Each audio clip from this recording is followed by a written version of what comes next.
টুংটাং করে বেজে চলেছে লোহা পেটানোর শব্দ। কেরানীগঞ্জের কামারপাড়াগুলো যেন জেগে উঠেছে ঈদের আমেজে। কোরবানির ঈদ যত ঘনিয়ে আসছে ততই বেড়ে চলেছে কামারদের ব্যস্ততা। দা বটি ছুরি সবকিছুতে চলছে নতুন শান। তবে কাজ যত বাড়ছে লাভ ততটা বাড়ছে না, বরং নানা সংকটে পেশা টিকিয়ে রাখাই যেন বড় চ্যালেঞ্জ।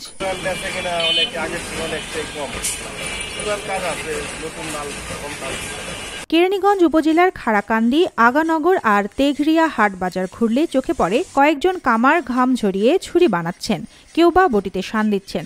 সকাল থেকে সন্ধ্যা এমনকি রাতেও চলছে কামারের চুলা। কোরবানির ঈদের মৌসুমটা তাদের জন্য একমাত্র ব্যস্ত সময়। বাকি পুরো বছর কাজ প্রায় নেই বললেই চলে।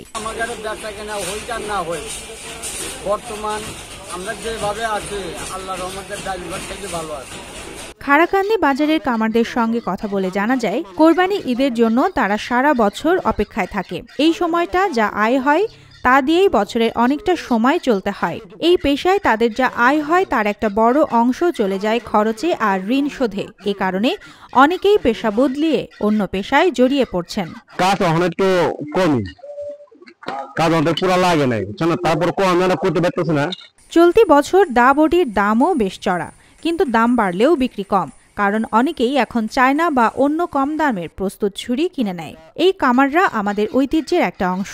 একসময় যারা রাজা জমিদারদের অস্ত্র বানাতেন, আজ তারা টিকে থাকার লড়াই করছেন। কোরবানির মৌসুমে একটু বেশি কেনাকাটা কিংবা পুরনো বটিতে শান দিতে গিয়ে ওদের হাতে কাজ দিলে হয়তো এ পেশাটা আরও কিছুদিন টিকে থাকবে। কামার পড়লে টুংটাং শব্দ যেন কালের গর্ভে হারিয়ে না যায়। সুবর্ণা মেজাবিন, দেশকাল নিউজ।